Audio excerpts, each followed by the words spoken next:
Why is Donald Trump so fixated with Greenland? And why are people worried that that fixation might see the dismantling of NATO? Greenland is the largest non-continental island in the world, but it's home to only around 56,000 people, most of them the indigenous Inuit population. The local economy is reliant on fishing. It's a semi-autonomous territory of Denmark. So why is it in the eyesight of one of the most powerful men in the world? The short answer is military strategy and, of course, money. First of all, of course, it's close to Russia, but it's also on a key maritime route to the North Atlantic. It sits astride what's known as the Greenland-Iceland-UK gap. And so from Greenland, the US is able to monitor, for example, movements of Russian submarines, or maybe even in the future, Chinese submarines, through to the North Atlantic. It's also home to one of the most strategic US bases.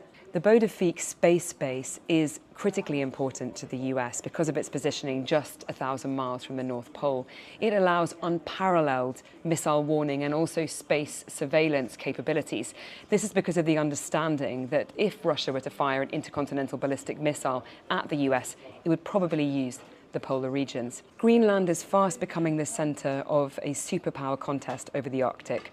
But it's not just the military significance of Greenland that has got Donald Trump interested, it's also wealth. Greenland has vast untapped deposits of rare earth minerals that are really important for making things like smartphones, electric vehicles, and even military weapons. That market right now is dominated by China, where nearly 60% of rare earth minerals are mined.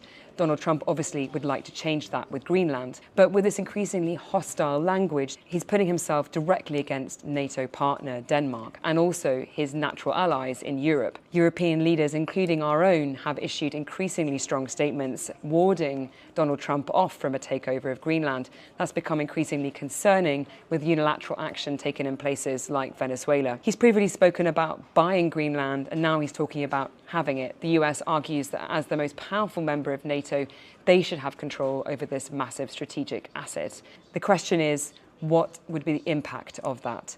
Certainly, going up against Denmark could see the total breakdown